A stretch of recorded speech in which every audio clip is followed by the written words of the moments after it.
Home insurance premiums in Florida are through the roof. The average price of home insurance increases here in Florida is around 68% in the last 2 years alone. And that's nearly double the nationwide average of about 35%, which begs the question, how much homeowners insurance do I need? And how are you able to insure your home and still minimize the rate increases? Hey everyone, my name is Randy Ahmad, and in this video, I want to help answer those critical questions for you. And who better to answer that than an experienced insurance broker? I interviewed Nick Klemp with JMI Insurance Group. Here we're going to cover several topics. One of which is going to be, he's going to give you a quick rundown on what's happened in the insurance space here in Florida in the last year or two and why it's happened. He's going to talk about the differences between admitted and non-admitted insurance carriers and why that should matter to you. We're going to talk about the different types of home insurance policies, the factors that you need to consider when you're looking at premiums as a whole, and then how do you determine the right amount of home insurance coverage? We're going to continue with, are there ways for you to even lower those premiums even in today's market? We address all of these questions so that you are able to make better financial decisions and put you in a much more favorable position when it comes time for renewal or when you're out shopping for home insurance quotes. So without further ado, let's get started. All right, so Nick, go ahead and tell our viewers a little about yourself, what it is that you do, and how it is that you're able to help them out. Thank you, Randy. I appreciate the time.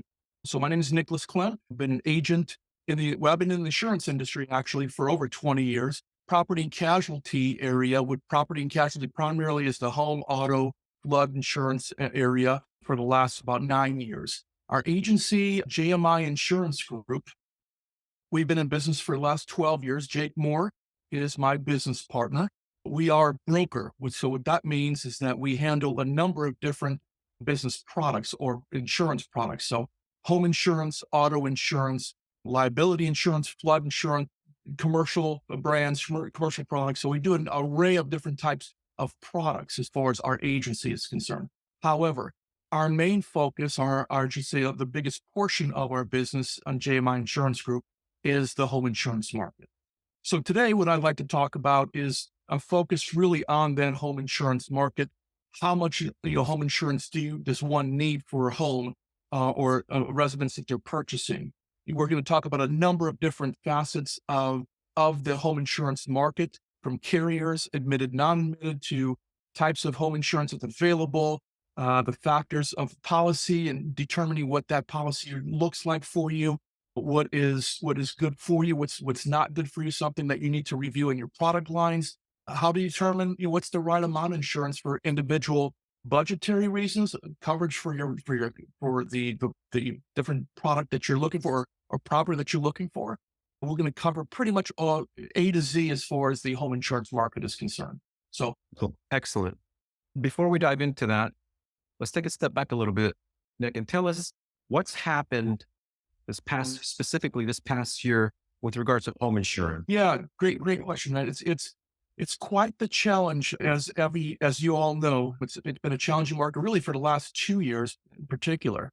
We've never seen rates this high. We've never seen closures this high. People leaving, insurance carriers leaving the marketplace. What are those reasons? Well, a number of things. First and foremost, there was a number of liquidations because of risks from hurricanes, storms related. And a lot of it was, even though it wasn't related to really Florida, some were, but most were in the Gulf states. So those carriers that were part of the Gulf states or touched the Gulf states, so the Texas, the Louisianas, the Alabamas, Mississippis, Louisianas, Florida, Panhandle, they got hit really hard over the last several years with a number of different hurricanes. And as a result, they just weren't financially strong enough to go ahead and within the storms, weather those storms, no pun intended there. But ultimately, the money that was coming in for renewals, they didn't have that money because of what they paid out in claims. So there had to be a give somewhere. And unfortunately, a lot of those companies just end up filing for bankruptcy or went into receivership. So we lost probably 9, I believe, over the last 2 years, 9 home insurance carriers. That's a huge amount of carriers to impact our Florida market. And consequently, it's supply and demand. The more supply you have, the more carriers you have, the more options people have from a homeowner standpoint. It typically seems to bring, it's more competition, seems to bring those rates down further.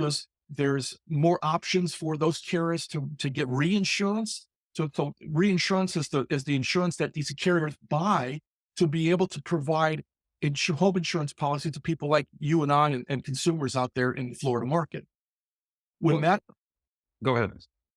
So when that reinsurance cost increases, all the pricing goes up. In this case, what's been happening over the last 2 years, that reinsurance has doubled and tripled in price. So that's that's really actually two reasons why I just share with you why the market is the way it is. The storm situation, which influenced the closures, and then obviously the cost as a result of those, the reinsurance, the risk that these insurance carriers are looking at, their risk is heightened. They've increased that risk, especially for the Florida market. So those carriers that operate in the Florida market, their costs have doubled and tripled as far as what it would be to them to facilitate a policy for a homeowner. What happened to those who had insurance, home insurance, and then the carriers that you had mentioned filed for bankruptcy or left the state? What happened to those homeowners who lost insurance essentially?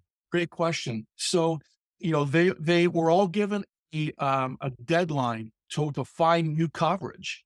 So those carriers that continue to operate in the Florida market, it was, if you were a broker like ourselves, we represent a number of different carriers, almost 20 different home insurance carriers. So out of the risk that we had, those carriers that we lost in the Florida market, we had exposure to about 3 out of those 9.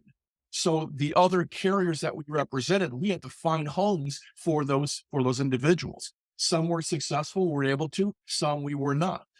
So they just, they went to other agencies. Maybe they had a better mousetrap, if you will, than what we had to offer. But those carriers, those individual homeowners that lost their insurance as a result of a carrier no longer in the marketplace, they had to find an alternative what it means of insurance. Those who had insurance and had to file a claim, those companies that went under and left, what happened to those home insurance? What happened to the homeowners who filed a claim, but their insurance carriers left? Yeah, great question again. So from what we understand as agents, we can only go based on what the marketplace and what the entities, the powers that be, have shared with us. So from what we discern is that the insurance carriers that went out of business, they were going to honor those claims to the best of their ability. So it may take a little bit longer to facilitate those claims, but from what we understand, they were going to go and do whatever they could to honor those claims, despite the fact that they were looking and going to another insurance carrier. Hence, there was some conflict or some problems, because if there is still an open claim with an insurance carrier, but that insurance carrier is going out of business, typically the marketplace, another insurance carrier will not take a homeowner if they have an open claim. However, I believe because of the matter at which the carriers went out of business, I believe they they took that role and said, you know what, it doesn't qualify at this point in time. We'll honor, your home insurance, based on the quality of the age of your house, age of your roof, a number of different factors. Yeah. But there was almost a separate entity. You take care of your claim on your side. We'll go ahead and just honor that insurance policy at this point. Again, excluding the amount that, again, if it was a roof blown off, there's not people that are going to honor a roof if there's an issue with the roof, for an example. No, I was going to ask you, so what is the difference between an admitted carrier versus a non-admitted or surplus carrier? And is there a benefit? What would be the pros and cons to either working with one or the other? And if you don't mind also, I know I'm putting 3 questions in one here, but can you give us examples of admitted carriers versus non-admitted carriers so that the viewers can know? Yeah, so that's really the most important aspect of determining your carrier you're going to choose. And sometimes in this market, especially, you may not have a choice to go to an admitted carrier versus a non-admitted. So admitted carriers are carriers that you see every day, the Security First of the world, Heritage, Progressive Home, Allstate, State Farm, USAA, those that provide, they're a for-profit company, they're Some are traded on, if they're a national carrier, they're traded on the stock market. They are, again, a standard admitted carrier that offers a quality in home insurance policy for the prospects, for their home insurance, for their homeowners. A non-admitted, the difference is the non-admitted are typically is two categories. One is you have your state-run insurance provider, which is Citizens. Citizens owned by the state of Florida. Citizens came into existence in the early 90s, right after Hurricane Andrew hit, decimated South Florida, the Miami area. And as a result, a lot of the homeowners didn't have options for their next home insurance. A lot of people wouldn't write down because of the risk. So the state of Florida decided, no, we're going to have an insurance of last resort. People that cannot get insurance through the admitted route, they're going to go ahead and have the ability to write Citizens insurance. So that's how Citizens got established back in the early 90s. What's happened since then is Citizens has taken on a little more of an increased presence because of the fact we talked earlier about the challenges we've had in this marketplace. 9 carriers that have left the marketplace. That takes, there isn't a lot of options in the marketplace overall. So Citizens, instead of being the carrier of last resort, is now one of the most prolific carriers that are out there as option 1, 2, or 3, depending on the zip codes and so on. But again, I digress as far as non-admitted to admitted. They are a non-admitted carrier. Citizens would be considered that. Another non-admitted carrier would be an excess surplus lines carrier. Sometimes they're just called E&S carriers. These carriers take high risk properties that standard carriers, because of their underwriting guidelines, would be disqualified. A roof that under certain admitted carrier, they have, for example, a roof that they only go up to a 15-year shingle, 15 years old on a shingle, and their roof is 17 years old. If they can't write it through Citizens insurance, they would have to look for an excess surplus lines carrier to write that, because a standard carrier would not write that, as for an example, as far as their underwriting guidelines. So really, the difference between an admitted and not admitted is really the risk itself, for the most part. Yeah. That is defined typically by the age of the house, the zip code, the age of the roof. There's a number of different underwriting qualifications that a particular home would have to determine whether we could run it with an admitted versus a not admitted carrier. So there's a number of different types of home insurance in the marketplace, but it all is predicated on the type of risk that a home or residence that they're purchasing. To give you an example, an HO3 insurance product is typically for a single family home. That could also include a townhouse that could be considered a single family home. Let's just say that the townhouse is a community that doesn't have a master insurance policy within that community that covers the external building, including the roof of those townhouses. That way, because of that dynamic, the insured or the homeowner, the owner of that home townhouse, would be on the record, or which would have to purchase an HO3 type product, because you have to cover the entire structure, roof, building, everything included inside the home itself. So that's an HO3 type product. Okay. In single family home or townhouse without a type of broad master policy for a community. Another common product line would be an HO6 product. HO6 is commonly known as a condo policy. Sometimes it's called a drywall in or door in. Those type of policies, typically it's a policy for a condo, which we're only insuring from the door or the drywall studs in to the policy. So they're not 4 walls. Correct. They're not responsible for anything external, including the roof. So just that, the inside, from the door inside that residence, that's what they're responsible for. And that's an HO6. Again, going back to my reference in regards to the townhouse, same situation. A townhouse is one of those tweeners, I call them. They can do an HO3 or an HO6 code. So a lot of times when I get a townhouse come across my desk for a quote, one of the questions I ask the homeowner or Does it set out? Does the community have a master policy that covers the external building, including the roof? That's an important fact for the prospect or to know if in fact that's covered. If not, that's an HO3. If it is, there's a master policy, then it's an HO6. What the residents or the prospect buying that townhouse could ask is just go to the president of the HOA and ask him that question. Typically, that's what they'll get that answer. So is it possible that some owners, because townhomes, some of them are set up as a condo association Correct. and some are not? That's correct. So is it possible that some townhome owners could be overinsured? Is there a difference between an HO3 and an HO6 in terms of premiums? Yes. So again, you're already talking about if you can envision this, an HO6 again just covers the inside of the townhouse or inside of the condo. So the time you walk in the door, everything is covered. So anything that's nailed down and glued down is part of your dwelling limit. Anything that's not nailed down and glued down becomes your coverage C personal property. But again, that's an HO6. But if you're only covering just that entity inside the condo or townhouse, you're not covering the external portion of that residence, including the roof. HO3s cover everything, the external building, including the roof.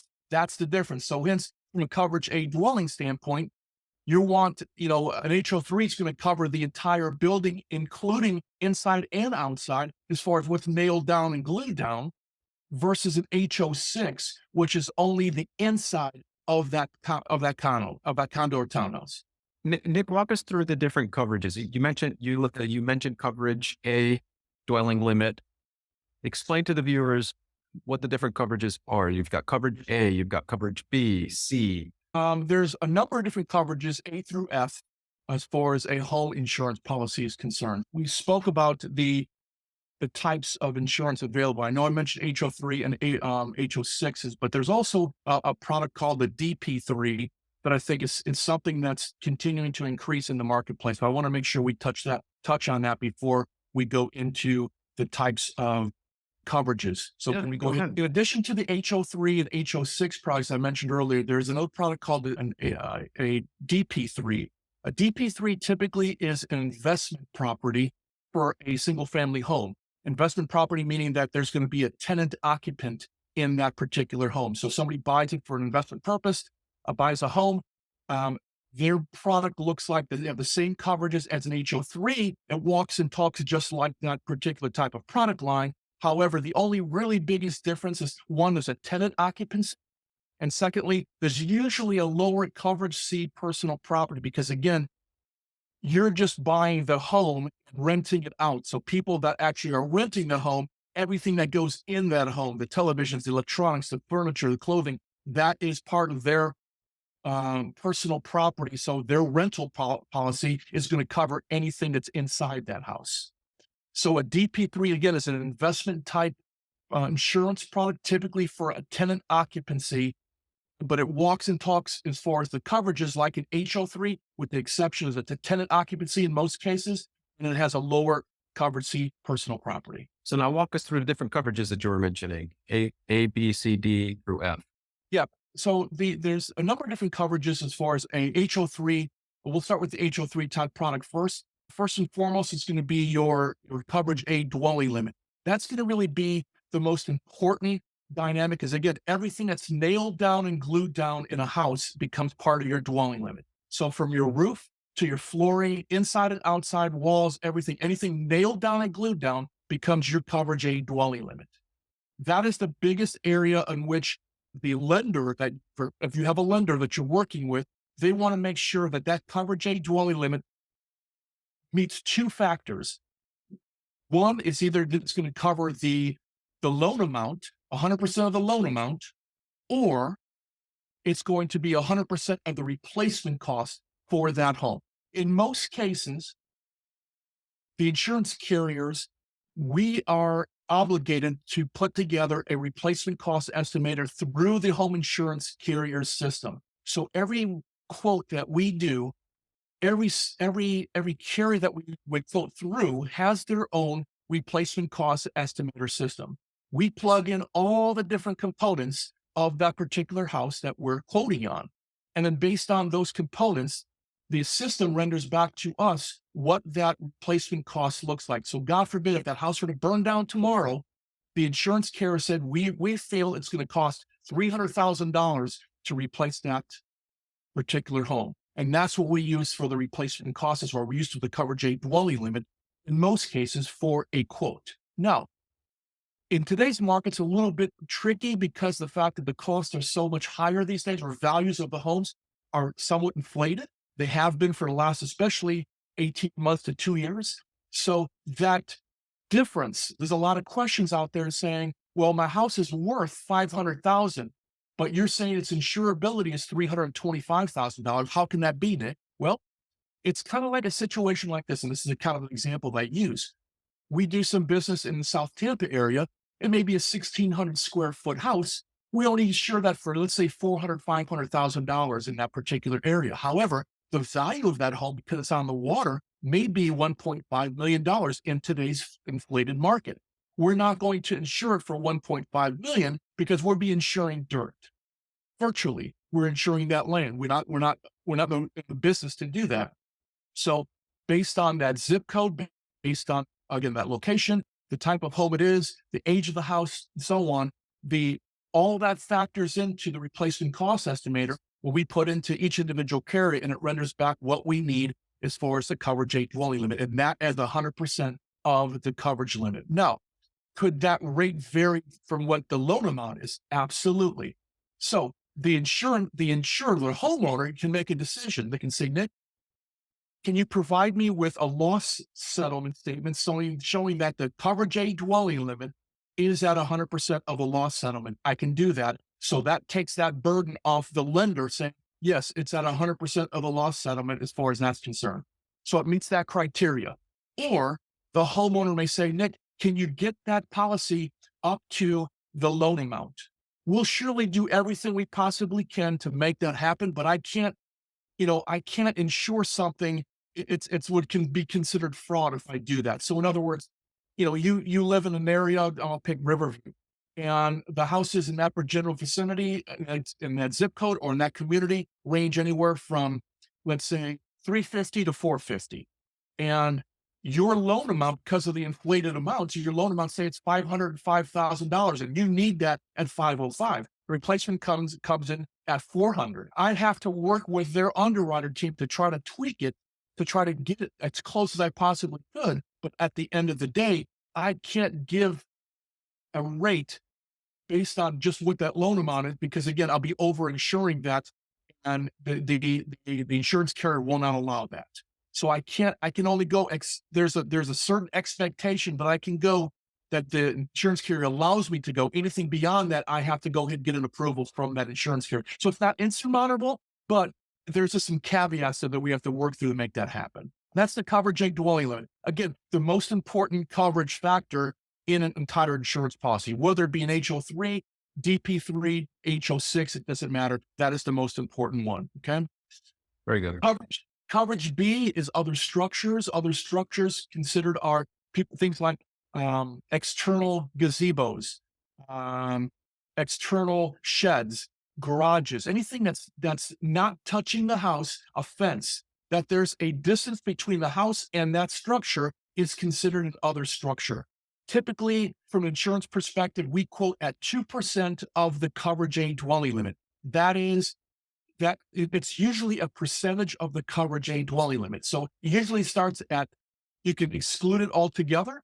Some carriers only do 1% as their minimum. There are most, we typically do, as from a quoting perspective, we do 2%. That is the standard. We can go up to 50% of the coverage A dwelling limit. I believe some carriers have up that. Again, it all depends on what you have as far as what qualifies for an other structure would be a requisite of whether, what percentage we use to cover that particular risk. Okay.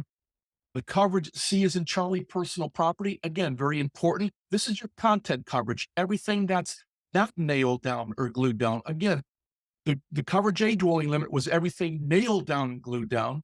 The coverage C, personal property, is everything that's not nailed down and glued down. So what does that look like? electronics, furniture, clothing, shoes, anything in your garage that is, lawnmowers, anything, your tools, instruments, instruments, jewelry, those things that of value, you can get, you've got have up to about $2,500 typically on an average home insurance policy for that. If you have something that you want more, we typically give some recommendations on how to handle that. It's a very expensive item to add to a rider to a home insurance policy. There are some other options that are a little less expensive. So again, we are about, as far as our agency is concerned, we're about maximizing the insurance dollars for our clients. So if that means we ride it through the insurance, home insurance that they want, we give them that option. But we also have a couple other options that are not home insurance related that they can go ahead and still get that valuable jewelry, that kind of thing covered. So that's for another conversation. But if they ask for that, we can surely provide that to them. Coverage D is loss of use. So loss of use is typically let's just say I'll give you an example. You've got a fire that happens in your house, in your kitchen, and that fire renders the house not livable until it's right. So you can't live at your house at this point in time. So the insurance provider provides an insurance for that particular loss. So you can't live at your home, but you can live at a hotel. You can live at another residence. They will pay up to, in some cases, 10%, some cases, 20% of the coverage A dwelling limit.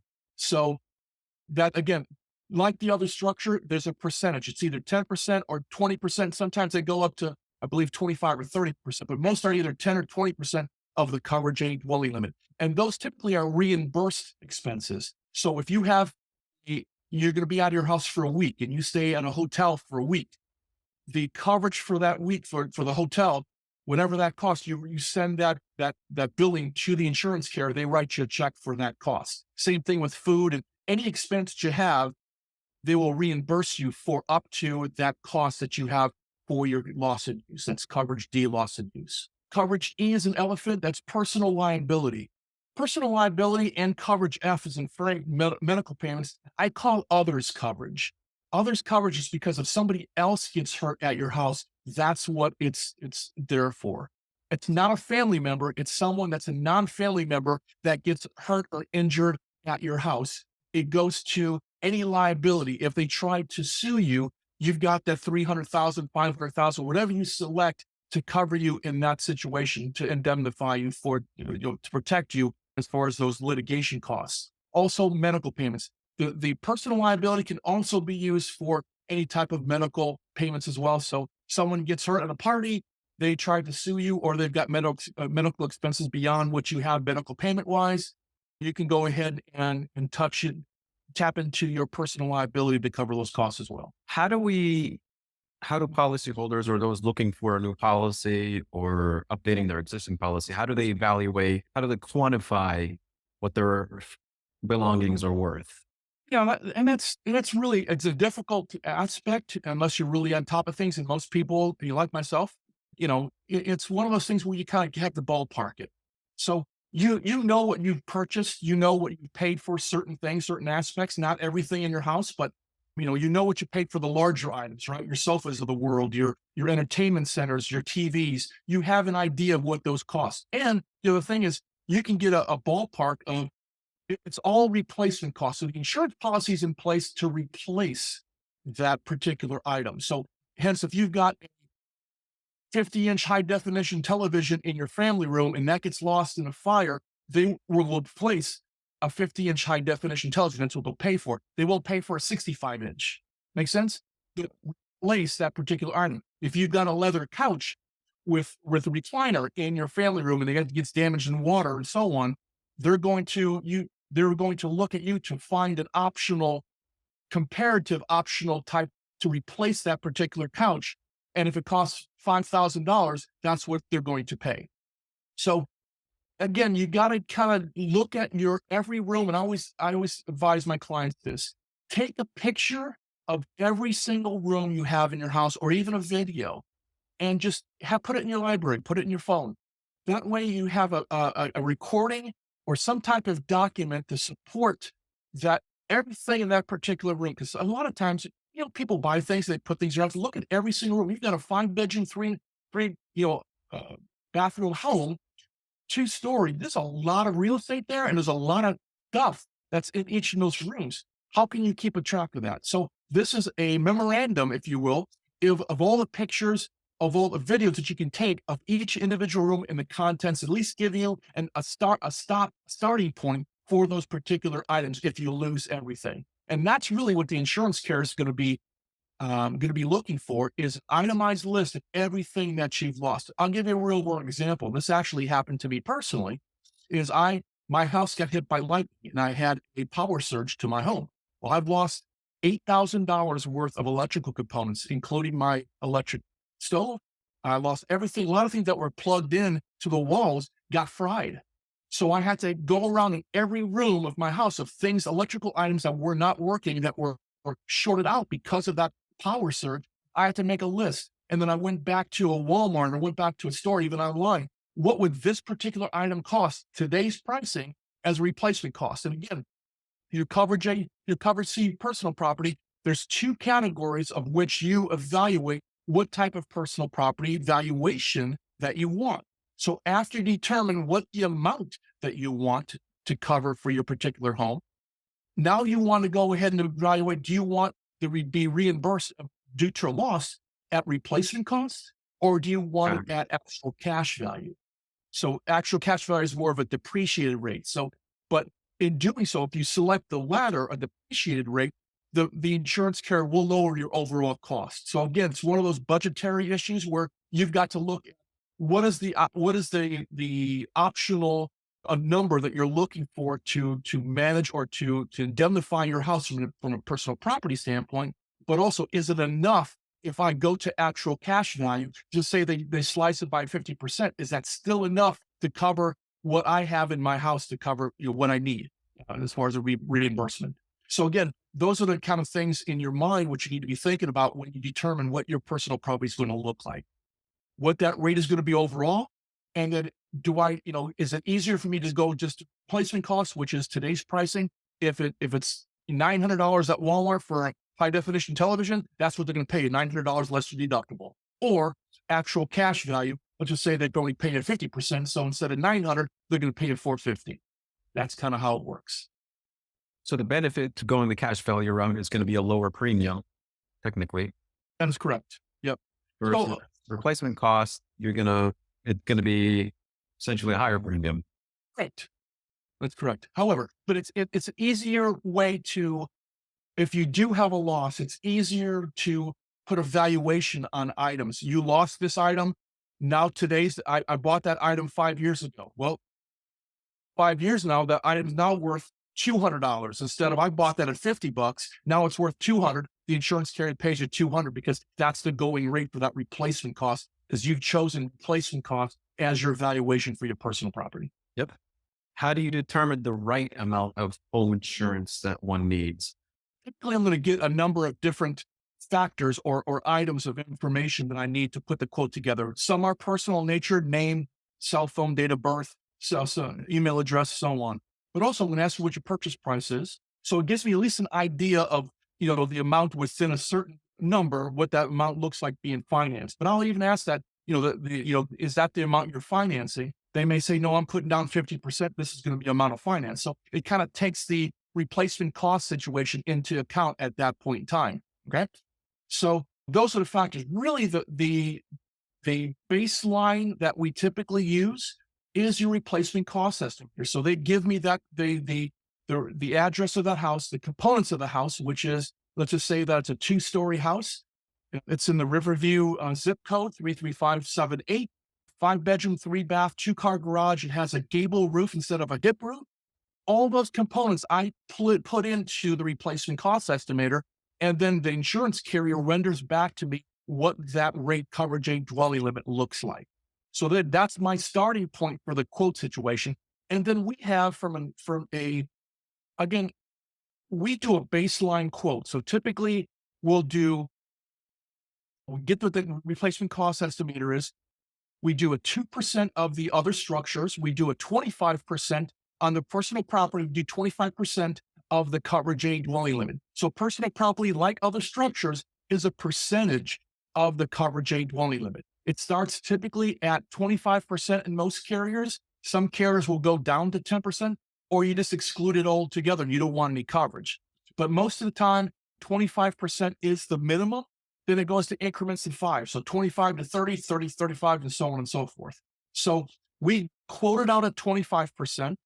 The coverage D is loss of use. Typically, it's already either 10 or 20%. Typically, we do 10%. So we go to the lower end of the minimums, if you will, for each individual policy. And then 300,000 for the coverage E, personal liability, and then either 1,000 or 2,500 for the medical payments. That's our starting point, and it renders a quote based on that starting point. Now, I will run that because I'm a broker. I represent 20 different home carriers, but not all 20 are represented in that particular zip code. So I may pick 5 carriers that I will also run that same quote through. And typically, again, it all is really based on the software, that replacement cost estimating software that the carrier has. And sometimes it's different with each carrier. So Security First Insurance may have a different replacement cost estimator software than Heritage, right? So I have to be cognizant of that as far as what that looks like from the coverage A dwelling limit. But at the end of the day, it's rendering the most coverage available at the lowest cost available. Again, but baseline. So I will provide that quote to them, and then I'll ask them, how does this look as far as your overall content coverage? Because again, they're going into their house. They know what they have, what they own. I don't. So if 25% of 300,000 works for them, if they really kind of envision what their personal property is and they wanted a replacement cost, that's great. If not, I've got a lot of carriers or clients that have said, you know what, 25% is not enough, Nick. I probably need 50% or close to 50%. What does that look like? So I'll change that in the quote from 25 to 50%. Again, the price will go up, but again, we're fine tuning that coverage to meet the expectation for the client. But again, the question was, how is that insurance rate? How do we start the insurance process as far as the rate aspects of concern? And that's how we typically get the components from the client, the property address, and then all the components of the home. We look it up.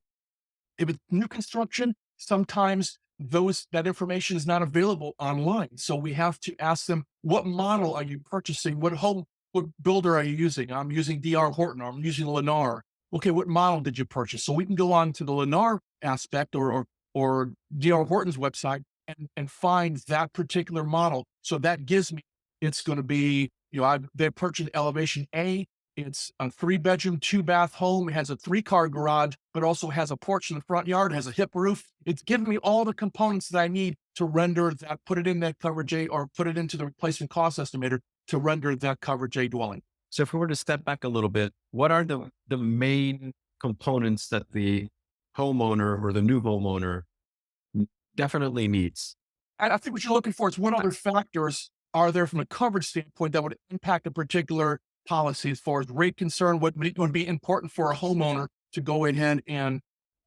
So again, it does, coverage A dwelling limit is without a doubt the most important. You have to have that as far as what you're covering with the building that you're covering. Again, anything that's nailed down and glued down, that's what's going to be covered. That's going to be indemnified. Okay.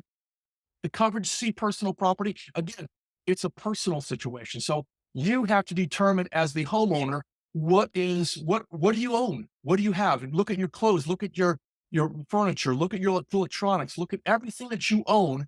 And, trying to put, if you were to lose it all tomorrow, what would it cost you to get that back?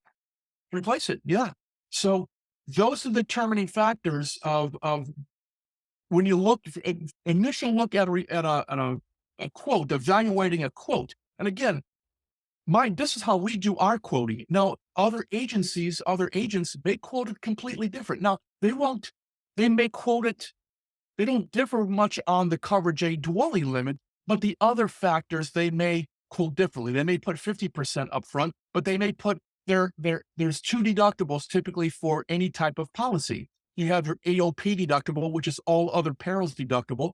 And usually that ranges from $1,000 to $5,000. And for the most part, it's $1,000, $2,500, or $5,000. Those are the 3 most commonly used AOP deductible. The deductible, especially here in Florida, is the hurricane deductible. And typically there's not a lot of carriers right now that are offering anything less than 2% deductible and 2% of your coverage a dwelling limit at this point in time. So there's a few carriers depending on the age of the house, typically newer construction within, a home that's maybe 3 years old or newer. They'll give that $500 hurricane deductible or $1,000 hurricane deductible. Or I've got some carriers that will do it up to a certain risk. So I have a carrier that will go up to $250,000 in the coverage a dwelling limit, and they'll still offer $1,000 hurricane coverage limit. Anything above 250, it has to be 2% or higher. So I'll give you an example. This policy that I'm looking at here is at $401,927 for the coverage a dwelling limit. 2% of that is $8,039. So that's the hurricane deductible. So any damage to that house, the deductible for that claim starts at $8,000. If the claim is $15K, they'll take the $8,000 out of that $15K and pay you the balance, of $7,000. That's kind of how the claim works. What are parts of the quote or the policy itself where homeowners can look and say, all right, how do I lower my premium? Yeah, typically we see that, and this is a big factor in this market here because people are up in arms because of the rates going up. And the last year's premiums, let's say they had a $1,200 or $1,300 premium, and now they're $2,300. Why did it go up $1,000? They didn't have any claims. I mean, in most cases, we're conditioned by the auto industry, right? If we have a fender bender or if we have a ticket or something, your rate's going to go up. In the home market, claims don't happen very often, but when the rates go up that dramatically, people are just shaking their head saying, why is this happening? What's going on? Again, we talked a little bit about early in our conversation about where the market is right now and the lack of options we have and costs increasing to the carriers and passing those costs along to the consumers. So it's a mess right now in the marketplace. But how do we lower those costs for renewal or lower those costs overall for an insurance provider or a homeowner? So a couple different things. Every year, the coverage a dwelling limit is going to go up for a homeowner. Why? Because every policy in the state of Florida, admitted, not admitted, doesn't matter, they've got what's called an inflation guard. An inflation guard is a preset percentage increase of the coverage a dwelling limit that covers inflationary times for each year that the home gets older. So you may have a $300,000 coverage a dwelling limit this year, but next year, because of their inflation guard, it may go to $330,000. Why? Because of the inflation guard.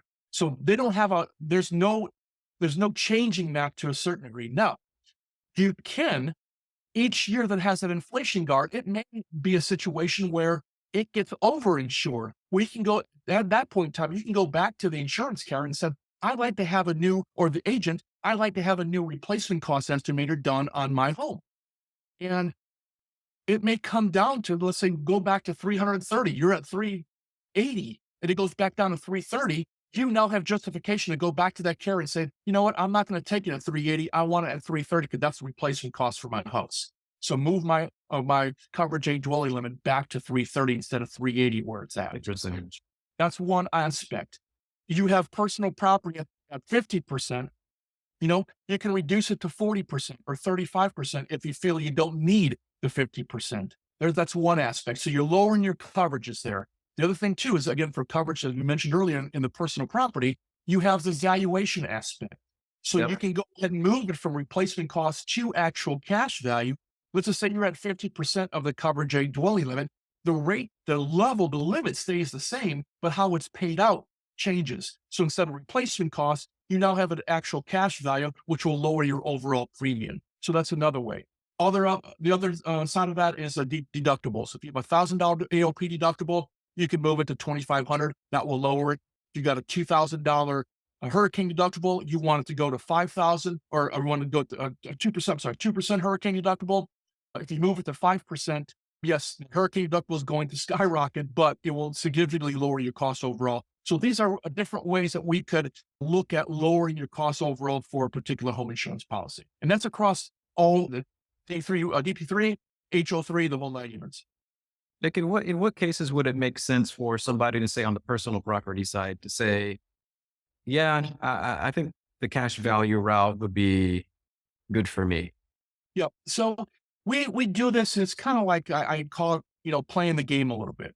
So we know that the home insurance carrier is going to typically reduce the price of a home insurance product if you select actual cash value as your valuation for your personal property. However, you still need to make sure that what you own in your house is covered if they have a catastrophic loss. So I always say that, you know what, in most cases, the insurance carrier typically won't go past 50% in most cases. And again, I don't have a lot of experience in this particular area as far as this dynamic, but from what I understand from colleagues and losses that other people have experienced and I've been privy to, 50% on on the actual cash value is probably the lowest that a lot of the insurance carriers will do. Okay. So in my mind, I'm thinking, what is the difference if you have, let's say, $50,000 coverage C personal property at replacement cost or $100,000 coverage limit and actual cash value? And if it's paid out at 50%, Good. it's really one and the same, right? However, if you take that $100,000 coverage limit and you're betting on, you know what, based on what I own, what I have, and that if you only pay out 50% of everything that I own, I'm still going to render the amount that I need to cover what I have as far as my personal property. However, because I've elected actual cash value, the insurance carrier says elected ACV, we're going to lower his overall rate. So again, that's why I say we're kind of playing the game. It's getting the same at the end of the day, you're getting the same amount, Okay. even though you're increasing your coverage limit, but you're doing it actual cash value. At the end of the day, if you're betting on a 50% return, you're still going to get that $50,000 that you started from at replacement cost. Does that make sense? Give me an example. I'm a little lost. Yep. So I'm a homeowner. Okay.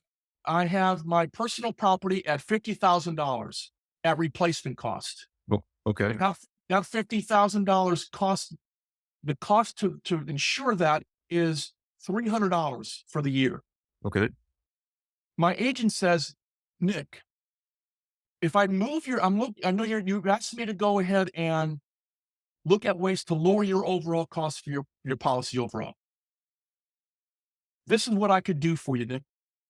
I can increase your personal property from 50,000 at replacement cost to 100,000 coverage limit. And Okay. Now, I'm betting on the $100,000. If I get a catastrophic loss up to 100,000, they're only going to pay out 50% of that actual cash value of 100,000. So I'm right back at $50,000 again. makes But sense. at $300 for the year, now it's at 150. I just saved you $150 for that particular, just making that dynamic. And I didn't change any coverages for the most part as far as your end result. Makes sense. We're coming to the end of this. Is there anything that we may have missed? Any sort of advice that you want to give those looking to purchase a home and looking for insurance? They're looking to review their policy. Is there anything that you want to say? Great question. Again, we do as a broker agent, we represent a number of different carriers. So we're going to go ahead and look at the spectrum of opportunities we have to offer insurance carriers to our clients. So we feel that we're pretty broad spectrum of carriers options for a client in particular. So we feel we've got a pretty good hand on what that marketplace is going to dictate for what the cost is going to be for that particular home or any home for that matter, right? Okay. But we don't represent all the carriers. So people like the State Farms of the world, the Allstates, USAA, they're a captive agent. We don't represent their particular product line. So you may want to go ahead and get a quote. You want to exhaust all you possibly can from a quoting aspect as far as that's concerned. We're confident in what we do as agents, but yet again, there may be a product line that we just don't carry that you may want to explore. So again, we're very comfortable and confident, and I want to earn your business, and I'll do everything from a consulting standpoint to help and support you. That's what I do to all my clients. However, as a homeowner, you've got to be comfortable on what you want and feel that not only that you're getting the best options available, you're also getting the best customer service and make sure you got the covered. The person that's handling you, they're available for to answer questions. There's a number of different ways to get a hold of them, whether text, email, phone. They Uh, got to be responsive. That I got to testify to. they have to be responsive. We kind of, as from a personal aspect, we kind of pride ourselves in that situation. That's why we've been in business so long.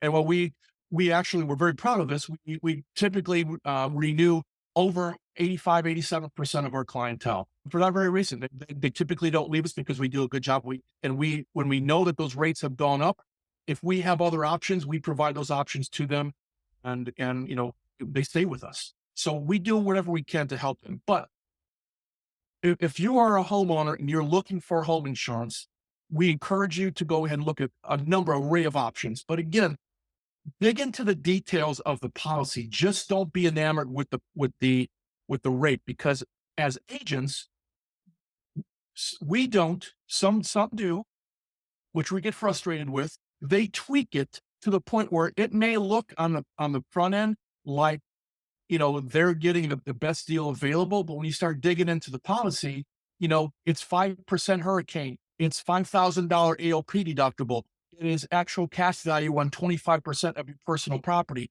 There's things that they have done, an agent has done, to strip out the cost of a policy to get the lowest rate available. Now, if you as the homeowner, if that's what your driving force is, you just want the lowest cost possible, then we can, that's a win for you. But again, if you're looking to truly indemnify your home, protect your biggest asset in your life, to make sure that you've got the ample coverage, dig into the details and have your agent dig into the details. And one other thing that we do that separates us from a lot of different agents is we actually will consult with clients that, you bring me I send you a quote, you give me the opportunity to go ahead and quote on your business. I send you a quote or two, but you also provide me another quote or two from someone else, another agent, and compare and contrast. I will go ahead and run those options for you and tell you, we do this every month. We've seen options that say, you know what, this policy from State Farm is a lot better than what we can offer. I would recommend you go ahead and jump on the State Farm policy in this zip code at this coverage limit. I would ask them to maybe move this to maybe $1,000 deductible versus $2,500. But we will advise them because we want to make sure that they have the best policy available to protect their biggest asset. Service on a new level. Also, if they're looking to save, bundling. We've seen all the commercials on bundling. No, is that another way that they can save possibly money? They could. There's not a lot of companies that do bundle. And I'll give you an example. So typically you'll hear the bundle from the Progressives of the world, the State Farms of the world, the Allstates of the world, right?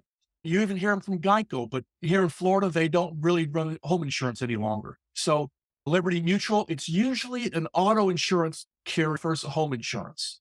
In the state of Florida, you have, just as I mentioned, you have State Farm, captive agent. They only write State Farm policies. So you're stuck with a home and auto with State Farm. Allstate, same way. Progressive, same situation. We represent Progressive as brokers. So we have the ability to quote on the bundle. But what we found is this. We've been doing, especially in this market over the last 2 years, as a broker, we try to maximize the insurance dollars for our clients. So the bundle sure sounds sexy, and in theory, it makes sense. Hey, bundle, both your home and auto and get the best rate available. In theory, it makes sense. However, if I quote you, you get a State Farm bundle, and my quote from Southern Oak Insurance for your home is lower than your home insurance for State Farm, and my auto insurance from Travelers is lower than your State Farm, you can bundle it through me as an agent. You're bundling it through two separate entities that have no association with each other. But at the end of the day, you're lowering your overall insurance costs. And that's what we try to do for our clients is how can we maximize your overall insurance dollars, home and auto, flood, the whole 9 yards, and looking at an array of different options. And again, we may not have all the options, but we have a pretty good cross section of what the marketplace dictates. So that's why it is a benefit to work with a broker versus a captive agent. Nick, thank you so much, man. I personally a lot of this was a review and I've learned a lot from you. I appreciate that. Tell our viewers how they're able to get a hold of you if they they have a question, if they're looking for a quote on the new policy. Tell them how to reach out. How to reach. Okay, my name is Nicholas Klemp. Rita will have all my contact information, but again, it's Nick at jmiinsurancegroup.com. So two I's are together. jmiinsurancegroup.com, Nick at jmiinsurancegroup.com. My cell phone number is really the best way to get a hold of me. 813-714-9959. Again, 813-714-9959. You can text me on that as well. If you're just looking for a quote or some advice, text me, give me a shout. Randy's a great guy. I love working with him and his clients. So even if you don't work with me, if you've got questions, I help out my clients the best way I can. Hey, Nick, thanks a lot, Bill. I appreciate that. All right, brother, no problem. Anytime you need it, let me know.